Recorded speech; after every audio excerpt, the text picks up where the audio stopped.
Namaskar. In this video, we will discuss about the multiplexer or data selector.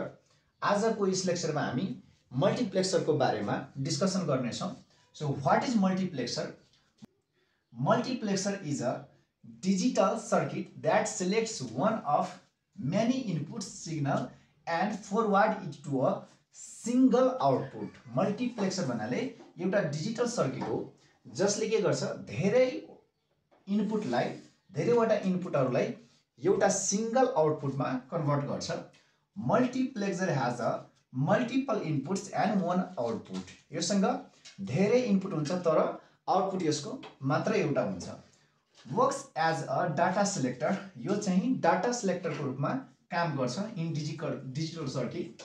Common type of multiplexer is 2:1, 4:1, 8:1 and 16:1. यो चाहिँ यसको common type के रहेको छ 2:1, 4:1 and 8:1. यो चाहिँ रेशियोमा रहेको छ. So multiplexer mean generally many to one. Multiplexer भन्नाले के हो भने many to one.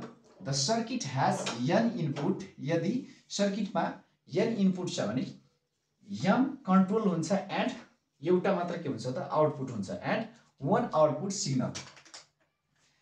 Block diagram of multiplexer को ब्लक डायग्राम. यसमा चाहिँ धेरैवटा के छ इनपुट रहेको छ, त्यसपछि m कन्ट्रोल रहेको छ एन्ड सिंगल के रहेको छ आउटपुट रहेको छ. त्यस्तै यहाँ हेर्नुस् त 2, 4, 8 एन्ड 16 रहेको छ. यो चाहिँ 4:1 त्यसपछि 16:1 भनेपछि इनपुट जति भए पनि आउटपुट कति छ त एउटा मात्र छ. यदि इनपुट दुईवटा छ भने कन्ट्रोल कतिवटा हुन्छ एउटा हुन्छ. यदि चारवटा इनपुट छ भने कन्ट्रोल दुईवटा हुन्छ.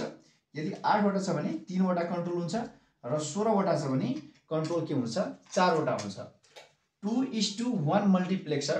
यदि n भन्नाले इनपुट यदि 2 छ भने कन्ट्रोल कति हुन्छ m कति हुन्छ एउटा मात्र हुन्छ.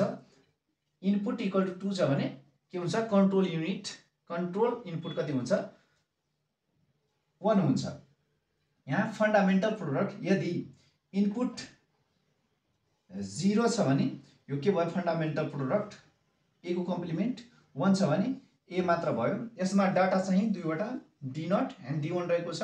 कन्ट्रोल एउटा 0 and 1 output d0 and d1 रहेको छ. 4:1 को रेशियोमा मल्टिप्लेक्सर. इनपुट 4 छ भने यसको के हुन्छ कन्ट्रोल चाहिँ 2 हुन्छ.